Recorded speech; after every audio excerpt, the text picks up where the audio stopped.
nossa revisão. Professor, o que o senhor preparou hoje pra gente? Ó? Olha lá, nós temos questões top, tá? Nós temos questões de função exponencial, nós temos questões aqui de elipse, temos questão de análise combinatória, tá bom? Questões também de que você tem de pirâmide, você sabe que quase todo ano a UEMA cobra assim, ela é uma pirâmide, tá bom? Vai ter uma questão que é para calcular o volume da pirâmide e questão que é para seccionar a pirâmide. Tem duas aí de pirâmide pra gente, tá bom? A de análise combinatória daria pra gente resolver de duas maneiras, só por permutação ou por combinação. Vou fazer por combinação, fica melhor, tá? Combinação misturada com permutação, ok? Então vamos lá. Boa aula para vocês, bom estudo. Vamos para a guerra. Pessoal, nossa primeira questão. Nossa primeira questão está falando, tá, de meia-vida de um elemento que é radioativo. Meia-vida de um elemento radioativo. Toda vez que aparecer questões de meia-vida, você já sabe, é uma questão de função exponencial, tá? Vai decaindo sempre na mesma proporção. Ou às vezes, né? Como ele está falando de meia-vida, eu já sei que é metade, mas tem situações de material radioativo que a tua proporção não vai ser meio, tá bom? Não vai ser uma questão de meia-vida, mas vai formar uma função exponencial, tá? Como ele já está falando que é meia-vida, nós já sabemos que é metade, é de meio em meio, tá? Só e aí, ele diz assim, ó. E o tempo necessário, né, para a sua redução pela metade, tá bom? Esqueci de perguntar sobre o áudio aí, meu povo, como é que tá? Alguém dá um feedback aí, está ok? Para reduzir a metade, né, ele diz que esse material precisa de 17 dias, tá bom? Professor, ele explica o que é meia-vida? Ele explica. Ele explica o que é meia-vida, é o tempo necessário, né, para que a sua massa, né, se reduza à metade da massa inicial, tá bom? Ele botou aqui no lugar da massa, ele escreveu uma palavra atividade, né, não tem problema. O elemento radioativo, né, perde a metade de sua massa a cada período de tempo. Professor, é periódico? É periódico, tá? Mas é um tipo de período, tá, Elaine? É um tipo de período que não dá para você aplicar uma função trigonométrica. Porque a função trigonométrica é para você aplicar em fenômenos periódicos que sempre volta para o valor inicial. Aqui não. A massa que você tinha no início, você não vai ter mais. Então, apesar de ser um fenômeno que está ocorrendo sempre no mesmo intervalo de tempo, ou seja, de 17 em 17 dias, o valor da grandeza está mudando, tá bom? Ele não volta mais para o valor inicial, ok? Diferente de um movimento que é harmônico, né? O movimento harmônico, ele volta para o valor inicial da grandeza. Aqui, nesse caso, não está voltando, perfeito? Continuando aqui a guerra, ó. Ele disse que a bracterapia é uma das modalidades de tratamento de radioatividade, a radioterapia contra o câncer. E um dos elementos que eles utilizam, deve ser o paládio, né? 103, cuja meia-vida é de 17 dias. Considerando que a massa inicial dele, desse material radioativo, tá? Ele diz que é de 16 gramas. Ele quer saber, tá? Qual vai ser a massa desse elemento radioativo quando passarem 136 dias. Né? Então ele começou com um material, com uma quantidade de material radioativo, vamos chamar aqui de massa inicial, ele começou com uma massa de 16 gramas, tá bom? 16 gramas. Só que nós sabemos, né, que quando é que essa massa vai cair para 8 gramas? Essa massa vai cair para 8 gramas em 17 dias, ó, em 17 dias, meu povo.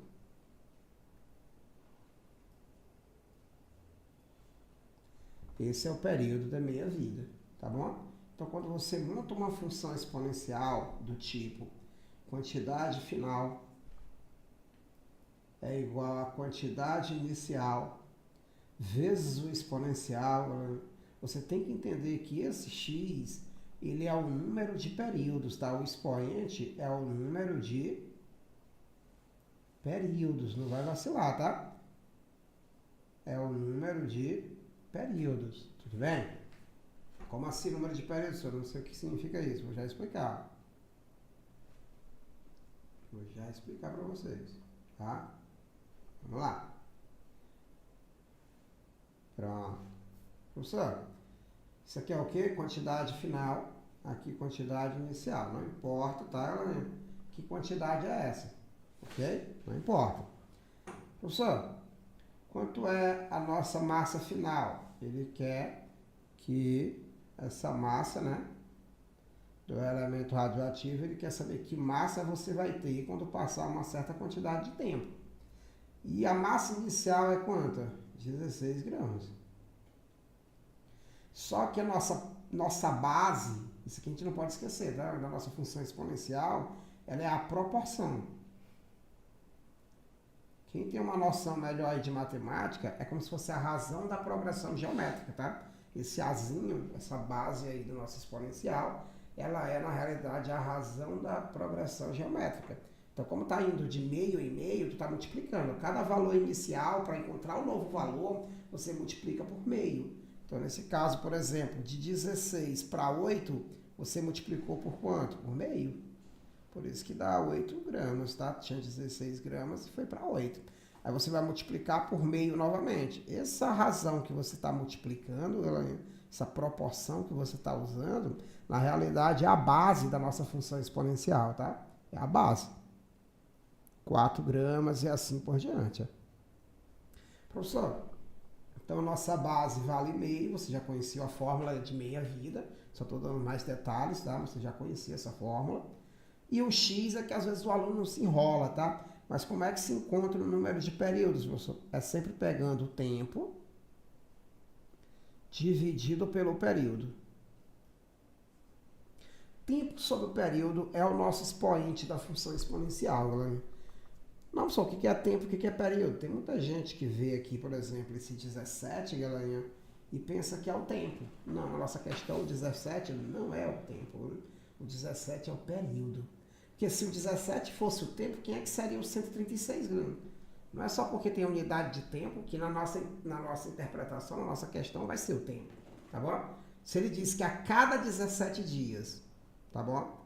Cai pela metade a massa, esse valor do tempo aí de 17 dias, na realidade, para a nossa questão não é o tempo, é o período, ok? É um período de 17 dias. Então, ó, nós vamos ter período 17 dias e o tempo total, professor, 136. Então, nós temos 136 dividido por 17, tá bom? 136 dividido por 17. Essa divisão vai dar quanto, tá bom? Vamos dividir aí com calma, professor. Professor, qual é o número que multiplicado com 7 termina em 6? E aí, galera? Qual é o número que multiplicado com 7 termina em 6? 8. 8 vezes 7 dá o quê? 56. Entendeu? A malandragem é essa. Então, 8 vezes 7, 56. Vamos 5. 8 vezes 1, 8. Com mais 5, 13. Então, realmente, vai ser 8, tá? 8 é o nosso, que professor? Número de períodos. São 8 períodos de 17 dias. Para dar 136 dias. Tá bom? Assim, nós vamos ter 16 vezes 1, que 1 a oitava é 1, e quanto é 2 a oitava? 2 a oitava. Beleza. Só que se a gente fatorar o 16, meu povo, nós sabemos que o 16, ó, vamos fatorar aqui de lado. 16 por 2 dá 8, por 2 dá 4, por 2 dá 2, por 2 dá 1. Ó. 16, ele é o 2 quantas vezes? 4, né? Ele é 2 a quarta, que está dividido por 2 a oitava. Tá bom? Lembrando que 2 a oitava, galerinha, 2, você tem esse 1zinho, você vai fazer o que com ele? Se tu quiser deixar, pode deixar. Galerinha. Multiplicação por 1 altera mesmo o resultado. E embaixo, 2 a oitava, você vai botar assim, ó, produto de potência de mesma base. 2 a oitava é a mesma coisa que 2 a quarta vezes 2 a quarta. Tudo bem, meu povo? 2 a quarta vezes 2 a quarta dá 2 a oitava, né? que é multiplicação de potência de mesma base, você conserva a base e soma os expoentes. Tá bom? Sensacional, meu povo. Posso cortar aqui, hein, professor? O 2 a quarta. Sobrou 1 sobre 2 a quarta. Ora, 2 a quarta a gente já sabe que é quanto? É o 16 que a gente fatorou. Então, o que sobrou, professor? Sobrou, galera, 1/16 do grama. Foi isso que sobrou. 1/16 do grama. E 1/16 do grama é o que tem na letra A. Ok? Deu para entender essa história, meu povo? Letra A. Nem precisamos de outra página, né, professor? Nem precisou. Para resolver essa foi bem tranquila, né? Essa foi tranquila, meu povo. Eu precisei dar esses conceitos, tá? Do expoente para vocês, o que ele significa, o que a base significa, porque é a revisão. Eu podia só resolver a questão e eu podia também dar alguma revisada em cima dela, né? Do conteúdo, tá bom? Vamos para a próxima?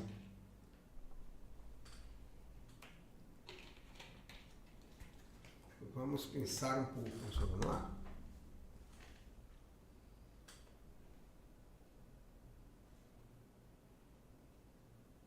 Pronto. Agora é uma questão de quê, professor? Uma questão de elipse, galerinha. É uma questão de semielipse, né? Semielipse. Não importa se é uma elipse ou uma semielipse, a equação dela continua a mesma, tá? A equação da elipse continua a mesma.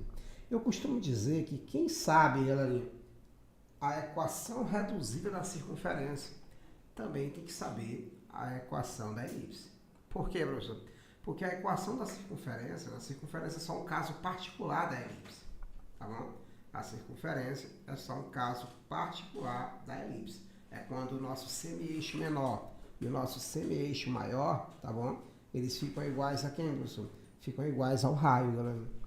Quando o semi-eixo menor e o semi-eixo maior ficam iguais ao raio, quer dizer que nós vamos ter uma circunferência, tá bom?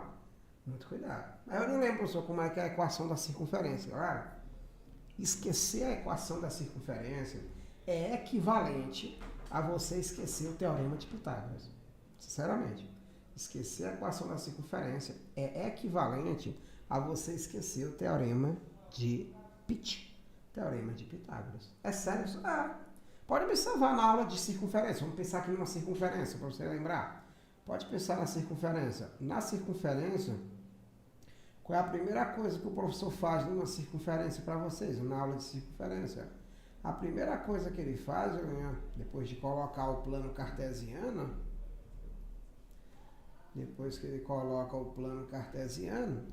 ele faz o que, professor? Ele monta com esse ponto P de coordenadas x e y e com esse ponto que é o centro de coordenadas o que, professor? X, C, Y, C, ele monta um triângulo retângulo, meu povo. É a primeira coisa que ele faz, é montar um triângulo retângulo, onde o raio é a hipotenusa e um dos catetos é a variação no eixo x. Está aqui um dos catetos, é o ΔX.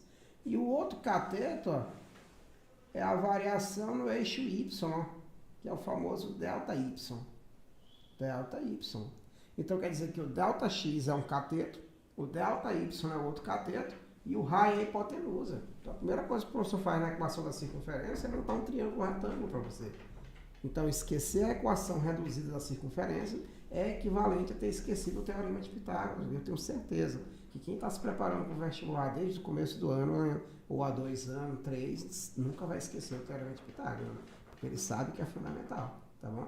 Ele é importante para a gente. Então, sempre que eu aplico a equação da circunferência, não tem como não surgir o que, professor? O nosso teorema de Pitágoras, que diz que a soma dos quadrados dos catetos é igual ao quadrado da hipotenusa. Como é o nome disso aí, professor? Um chama de teorema de Pitágoras, outro chama de equação reduzida da circunferência, tá? Nesse caso aqui é a equação reduzida da circunferência, tá? Se você pegar aqui o coeficiente de R, que é 1, e pegar esse R ao quadrado e voltar dividindo no primeiro membro, galerinha, você vai ter assim, ó, esse R ao quadrado dividindo as duas parcelas, ó.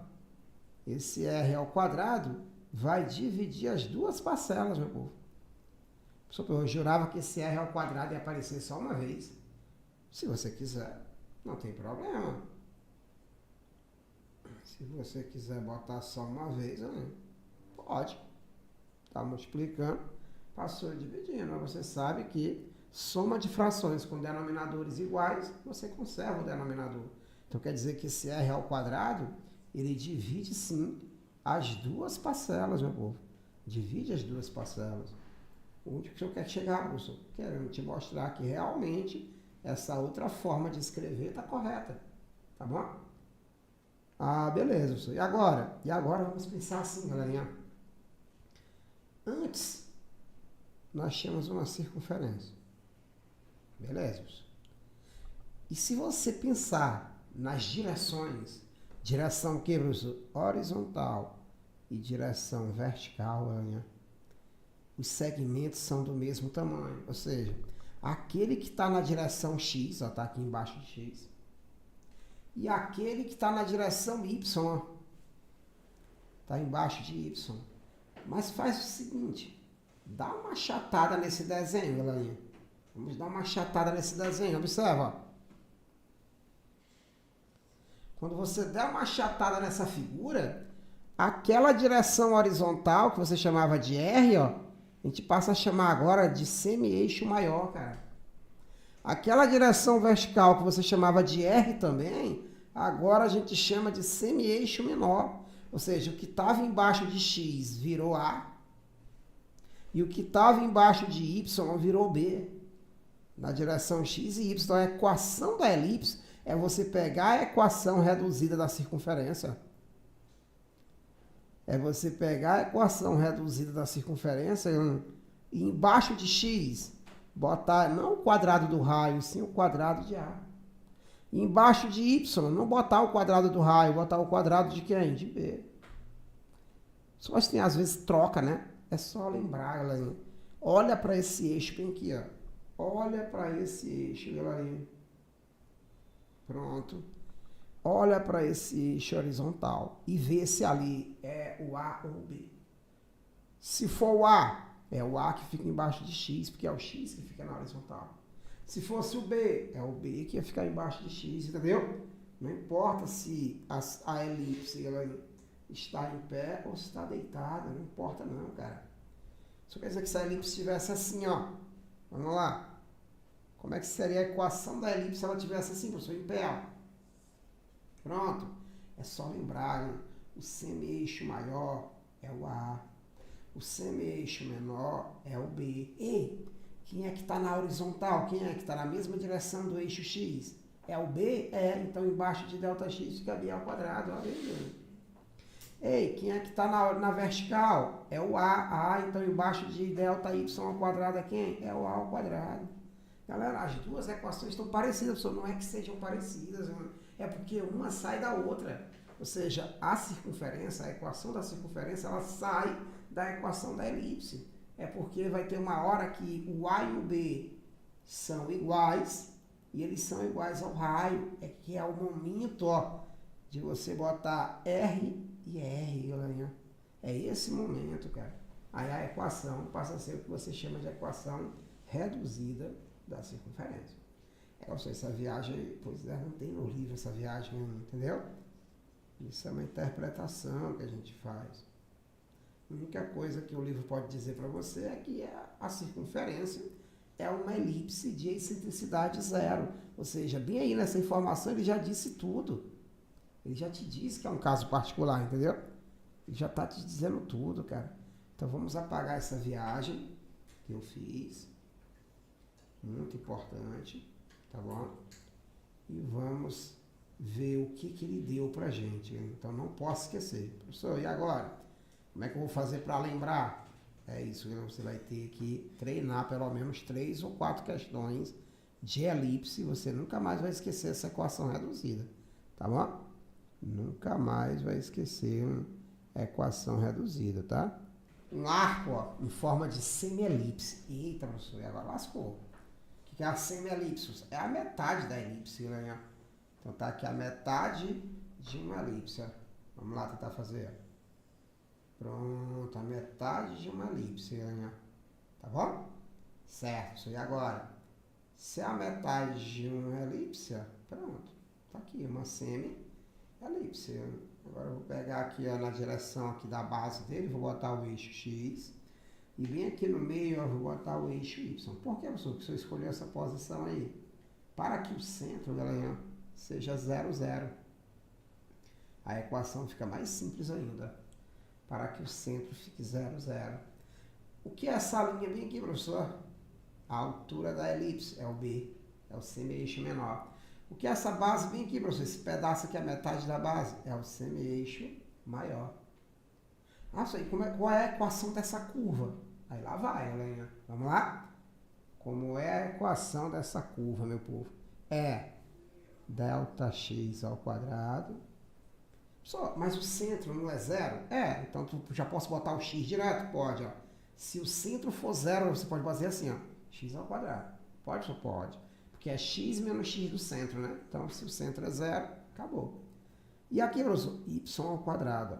Toda vez que o centro for 0, 0. O que eu boto embaixo de x e o que eu boto embaixo de y? É fácil. Ó. Quem está na horizontal é o A. Quem é que está na vertical é o B. Mas essa soma dá quanto?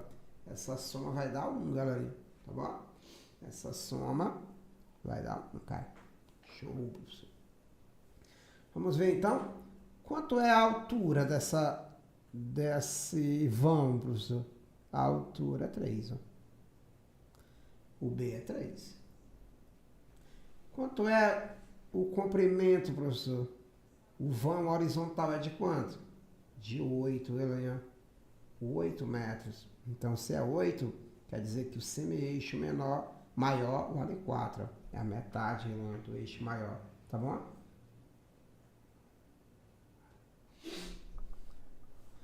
Assim, nós vamos ter x ao quadrado sobre 4 ao quadrado, y ao quadrado sobre 3 ao quadrado igual a 1. Pronto. A equação da elipse está pronta, galera. Tudo que ele me pediu agora dá para responder, cara.